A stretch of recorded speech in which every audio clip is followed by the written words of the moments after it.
Next ఇప్పుడు 2 ఏళ్ళకోసారి సమ్మక్క సారక్క జాతర వస్తుంది. ఈసారి కాంగ్రెస్ గవర్నమెంట్లో ఫస్ట్ వస్తుంది. గతంలో చాలా రకాల పనులు అయ్యాయి. అప్పటికిప్పటికి అంటే మీరు చిన్నగా ఉన్నప్పుడు చూసిన దానికి మేము ఎదిగిన తర్వాత చూసిన దానికి డే బై డే డెవలప్మెంట్ అనేది చూస్తున్నాము. మరి కాంగ్రెస్ హయాంలో ఇవాళ పైలను ఆవిష్కరించారు సీఎం రేవంత్ రెడ్డి. కూటమి అంతా అక్కడికి వెళ్ళిపోయింది, చాలా ఆర్భాటంగా జరిగింది. ఎట్లా ఉంటుంది సమ్మక్క సారక్క జాతర? ఎడ్ల బండ్ల వెళ్ళిన పోయినా నేను పోయినా. మా అమ్మ ఇది మస్తు తినేది మేము కూడా. తాతమ్మలు మీరు ఇప్పుడు ఎన్ని ఉన్నాయి కానీ మేము ఎట్లా నడకదారిన పోయేది, ఎడ్ల బండ్ల మీద పోయేది. ఆనాడు ఏ సౌకర్యం లేనాడు దయ్యాల మడుగు దాటింది, జంపన్న వాగు దాటించుకొని పోయింట్లు.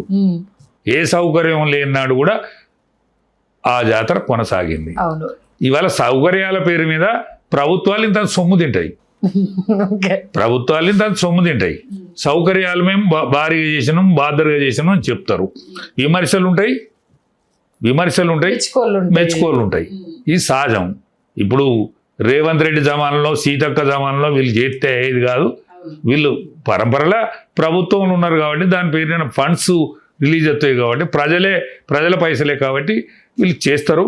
గొప్పగా చేయాలని, చాలా జాగ్రత్తగా మెదలాలని ప్రజానీకానికి మీ ద్వారా నేను విజ్ఞప్తి చేస్తున్నా.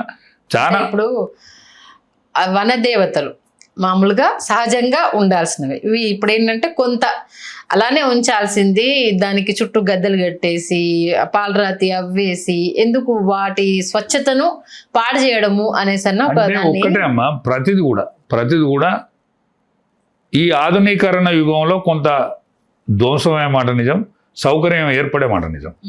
అనండి నల్లాలు లేవు, అనండి నీళ్లకు నల్లాలు లేవు కాబట్టి ఇలా నల్లాలు పెట్టిండ్రు.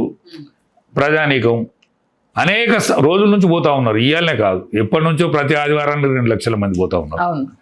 అందుకని ఒక జాతర, ప్రతి దేవాలయం కూడా ఇవాళ ఆర్థికంగా కాళ్ళ మీద నిలబడేటువంటి ప్రజానీకం వచ్చింది కాబట్టి ఇవాళ అనేక మంది అనేక రోజుల నుంచి పోతా ఉన్నారు. పెద్ద ఇబ్బంది ఏం లేదు, కొత్తగా వచ్చేది ఏం లేదు. సరే, దాన్ని ఆ ముక్కు పొడుగానే దైవంగా భావిస్తాను కాబట్టి ఏ సౌకర్యం వాళ్ళను అసౌకర్యం చేస్తుందని నేను అనుకుంటలేను. మీకు సమ్మక్క సారక్క జాతరకు అనుబంధం ఏదైనా చెప్పాలంటే ఏం చెప్తారు? నేను చిన్నప్పటి నుంచి ఎడ్ల బండి మీద పోయేది. మా అవ్వతో పోయేది, నేను మా అమ్మమ్మతో పోయినా, మా తాతతో పోయినా. నిజంగా పేదోళ్ళ పండుగ అది.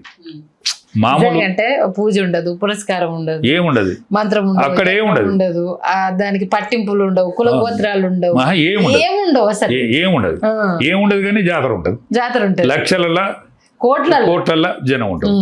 అందుకనే ఒక నమ్మకం, ఒక పేదోని నమ్మకం. మళ్ళీ ఏంటి ఇప్పటి వరకు అంటే ఆ జాతర తెర మీదకి వచ్చినప్పుడు ఇప్పటి వరకు ఒక చిన్న ఇబ్బంది అయిందని కానీ, ఎవరైనా దానికి వెళ్ళి అనారోగ్యం పాలైందని కానీ, అక్కడ తొక్కిసలాట జరిగిందని అక్కడికి వచ్చే జనాలను చూస్తుంటే కళ్ళు చెదిరిపోతాయి. దాని మీద ఇప్పటివరకు అట్లాంటిది ఏం లేదు. ఏంటి ఆ మహత్యం అసలు? అంటే ఒకటే నమ్మకం, ప్రజల నమ్మకం, బడుగు బలహీన వర్గాల యొక్క నమ్మకం. ఆడ వడ్డర్లే పూజారులు.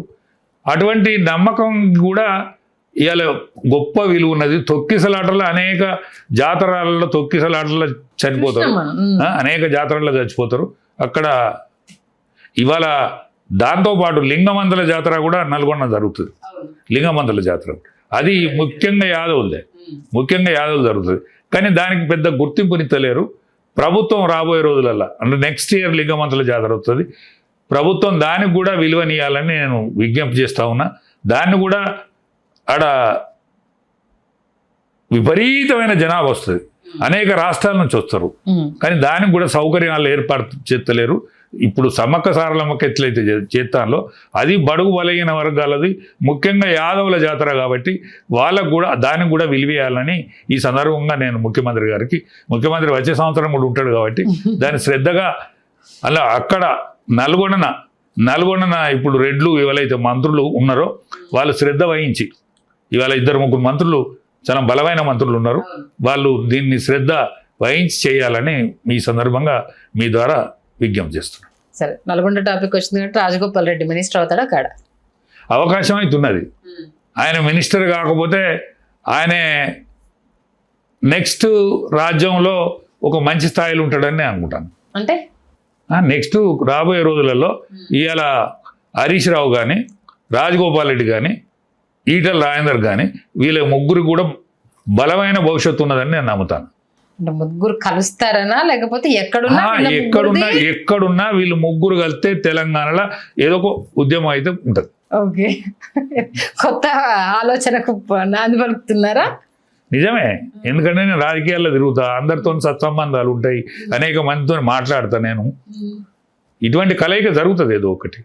ఓకే, నిజంగా చాలా అంశాలకు సంబంధించి ఒక్కొక్క పార్టీ అంటే స్టార్ట్ అయినప్పటి నుంచి ఇప్పటి వరకు ఉన్న పరిస్థితులు రాబోయే రోజుల్లో ఎలా ఉండబోతున్నాయి అన్న అంశాలని చాలా లోతులోకి వెళ్ళి తెలియజేశారు. మీకు ధన్యవాదాలు.